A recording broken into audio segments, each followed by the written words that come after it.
Third umpire பண்ண இந்த ஒரு விஷயத்தினால West Indies head coach Darren Sammy செம்ம கடுப்புல இருக்காரு. ஆஸ்திரேலியா டூர் ஆஃப் வெஸ்ட் இண்டீஸ்ல ஃபர்ஸ்ட் டெஸ்ட் மேட்சோட டே 2 நேத்திக்கு பார்படாஸ்ல நடந்துச்சு.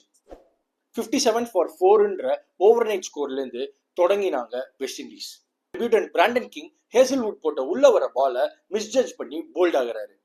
அப்புறமா ராஸ்டன் சேஸோட ஷாய் ஹோப்பும் சேர்ந்து அவங்க பார்ட்னர்ஷிப்பை நல்லா தான் கொண்டு போயிட்டு இருந்தாங்க. செகண்ட் செஷன்ல பேட் கமின்ஸ் போட்ட ஒரு பால் உள்ள கட் ஆன உடனே ராஸ்டன் சேஸ் காலில் வாங்கிடுறாரு. ஆஸ்திரேலியா அப்பீல் பண்றாங்க. ஆனா ஆன்ஃபீல்ட் அம்பையரா இருந்த ரிச்சர்ட் கெட்டில்ப்ரோ அதை ரூல் அவுட் பண்றாரு.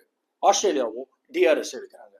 டிஆர்எஸ்ல கிளியர் டிஃப்ளெக்ஷன் தெரிஞ்சு அல்ட்ராஜ்ல கிளியர் ஸ்பைக் இருந்தாலும் தேர்ட் அம்பையரா இருந்த ஏட்ரியன் ஹோல்ஸ்டாக் அதை அவுட்னு ஓவர் ரூல் பண்றாரு. கொஞ்ச நேரத்துக்கு அப்புறம் போ வெப்ஸ்டர் போட்ட பால்ல இன்சைட் எட்ஜ் வாங்குறாரு ஷாய் ஹோப்.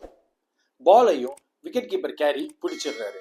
ஆனா ஆன்ஃபீல்ட் அம்பையர்ஸ் இதை அவுட் கொடுக்காம டிஸ்கஸ் பண்ணி அதை தேர்ட் அம்பையர் ரெஃபரலுக்கு செக் பண்றாங்க.